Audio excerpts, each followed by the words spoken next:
1.4 the second gap now. Way back from 3. He has responded now. I don't understand why it took so long. Anyway, you're getting your money's worth today, folks. Look at this. This might be the biggest moment of Chaz Mostert's career. And for Paul Morris, who's had a win here in the 12-hour, and he's done a lot of things over a long period of time. On his 22nd start, he might win this thing. It's only the second start for Mostert. These guys are going to have an unbelievable duke out in the dying moments of this race. We've got less than 6 kilometres to run. It's an unbelievable storyline. Wincup is out of fuel. He's really struggling to get this thing home. Mostert is going to throw everything he's got at it, but he's got to be a bit careful. He can't throw it in the weeds. He was just told, use it down the hill. We've got to be able to conserve the fuel down the hill so you can go down to the chase on full speed. Look at this. This is a battle for Australia's biggest race. Wincup is conserving fuel. Mostert is totally fine. He's in trouble. He's got to be in trouble. Can he redeem this? I very much doubt it. He's just got to find a gap now, Mostert. This is for the Bathurst 1000 victory. And Mostert tries to go around the outside at McPhillip. There's no space there. He tries to do it at Skyline. There's no space there either. Now he's just got a hold station because it's a one-line groove down through the dipper and on the run towards the elbow. This is off the scale as Wincup does everything he can. He had a 3-second margin. He blocks down the inside because he can. He comes away and another one. And Mostert goes through on the inside. This is huge in Australian motorsport. They've gone berserk at Ford Performance Racing. This kid is going to win this thing today, and so is Paul Morris. Has not led a lap all day, Croppo. Not led a lap. Chaz Mostert is going to win with Paul Morris. Extraordinary motor race. Something you have never seen before. We are approaching the 8th hour of the 2014 Super Cheap Auto Bathurst 1000. And Chaz Mostert, who's had 21 V8 supercar events and 56 previous races, is going to make a very special name in history here. He is the winner of the Super Cheap Auto Bathurst 1000. Moffat second for James Moffat. And Nick Percat makes it onto the podium. I'm out of breath. It's an unbelievable outcome. Davison fourth, then Wincup, then Winterbottom, then the Kellys, Todd and Rick, then Coulthard, and Craig Lowndes finishes in 10th. Genuinely unbelievable. Lowndes at the top and Ingle sitting in second spot. It's going to be very, very interesting in terms of the minor placings because Mark Scaife was so close to Larry Perkins. He was only, I think, 14 points or something like that behind Larry. And he's going to be able to get into the top 3 today, I would say, as we begin our final lap here at Hidden Valley, the first race. There you can see as Lowndes starts to catch up to Mark Scaife. Yeah, it's down to 1.5 seconds. Now, I think I just saw at the top of the screen just there, Stephen Ellery, I think, I'm not sure, had a bit of an incident coming onto the main straight. Yes, Romano's moved up to 5th on our leaderboard. So, yeah, Ellery's dropped right back. There he is. No, he's still dropping back. So he did have a moment. Here's the replay, yeah. Had a lose. Now that is a shame. Oh, boy, he was so close to bringing it home in the 1 lap to go. Top five, yeah. This is it. They're on their way home. The two Mobil 1 HRT Commodores. Mark Scaife, who sits 4th in the championship, is going to be so delighted with this as Craig Lowndes turns up the heat. Sitting in second spot there, it's going to be a Mobil 1 HRT 1-2. You know what that feels like, Murph? So we've got just one corner and about 500 metres to run. It's great for the VT, and the guys have been working very, very hard to get this going well, and as they come up for a formation finish. Excellent stuff. Across the line they come now. He's going to let Craig win.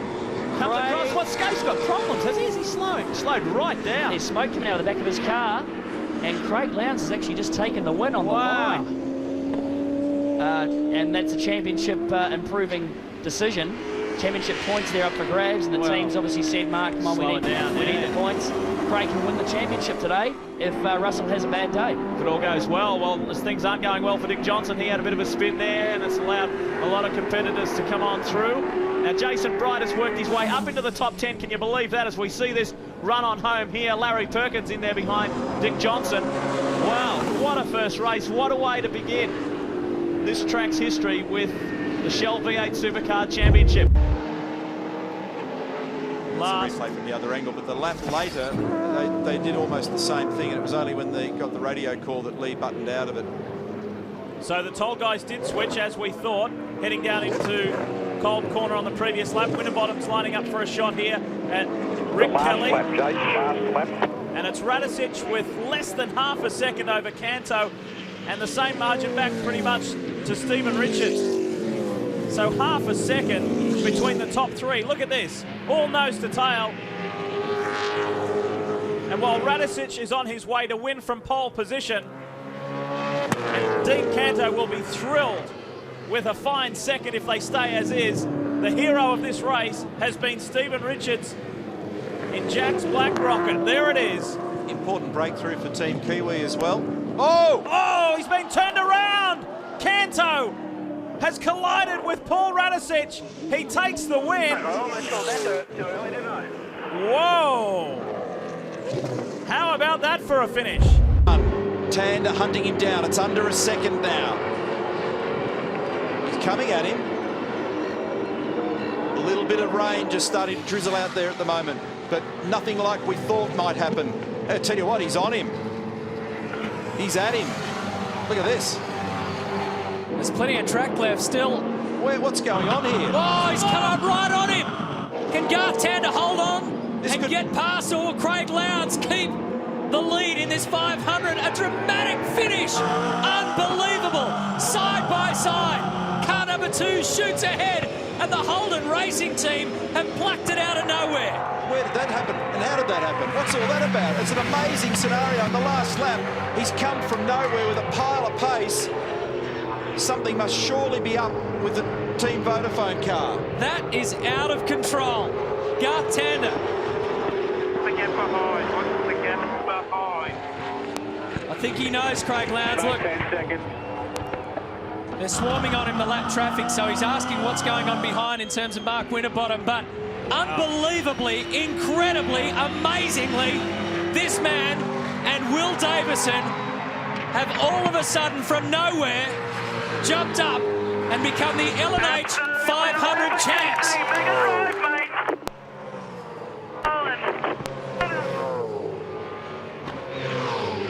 That is the one that got away. Kelly comes back on the inside, drives out of the corner.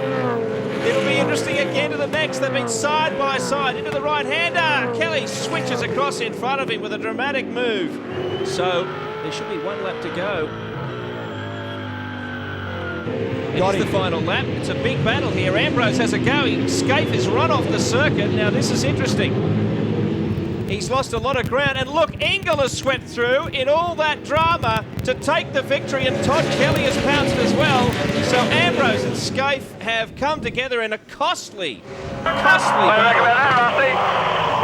Scaife. That was very nice of them to leave all those gaps for me, don't you think? Well, what a dramatic finish to the race. Scaife would be fuming. Russell's laughing. Just a fraction, and it's car number 55, Thomas Randall in the foreground here in the Castrol entry, but got off to such a ripping start early on. Now the cars are all but line astern as we approach the last lap. He's on hard, one more to go, one more. Last lap. 2.8 kilometres of racing to come on the streets of Townsville. Randall gets out of the way. Van Gisbergen is our leader. That's officially half a second, and once again he glides it in on the rear, Van Gisbergen. This means that Dean Pasquale is fully incentivised. He gets the best seat in the house to look at the back of the Commodore, and he is now so close that he could be a threat when they get to turn 11. Top left-hand side of your screen, James Courtney's been able to get by Mostert also. Here we go. This is where the Mustang has been so fast all weekend. He makes a bit of ground on Van Gisbergen. But the next section of road is where Shane has been absolutely at his best. The car rides the bump so nicely, slides it over Boundary Street. The big bump, 180 kilometres an hour, up to 210k. Can he dive it down the inside? He's got 2 more corners after this one. This is turn 11. Everybody sidestepping, and Di Pasquale gets so close. They're 1 corner from home. He has a sniff at the gap. They're going to hit, and he's turned him. He's turned him at the last corner. Unbelievable. Van Gisbergen's been turned around at the last corner by Di Pasquale, and he checks up. He checks up. He's going to give it back to him. No, he didn't let him redress. So he was going to redress, but he didn't let him. Shane stayed there and let him go by first, so he'll get a penalty as a consequence. They're playing the judicial game. Garages. This is levels of intensity like a Bathurst. This is one of Australia's biggest races.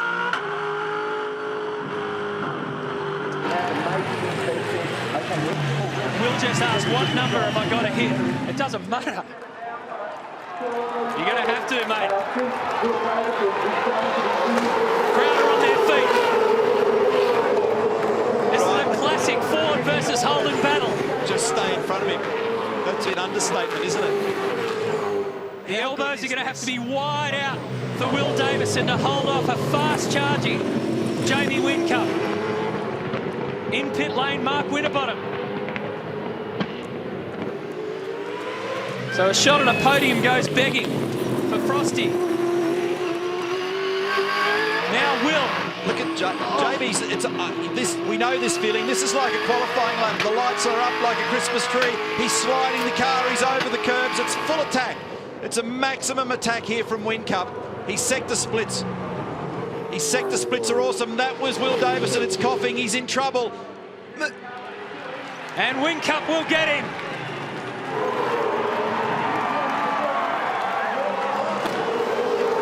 They can't believe it. Everybody here can't believe it.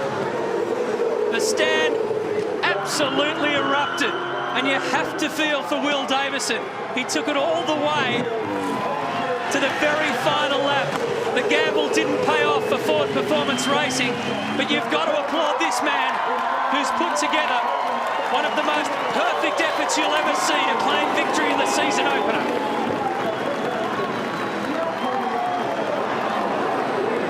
Will Davison coughs and splutters into second. A very powerful second place here.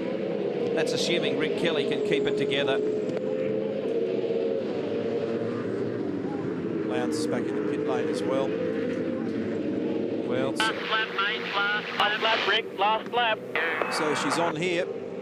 Somebody else just got a fuel warning. It was Russell Ingall, I believe. So he's only got a lap to run. He only needs a couple of litres of fuel. Will McConville try and attack, or will he just stay there and shadow Kelly?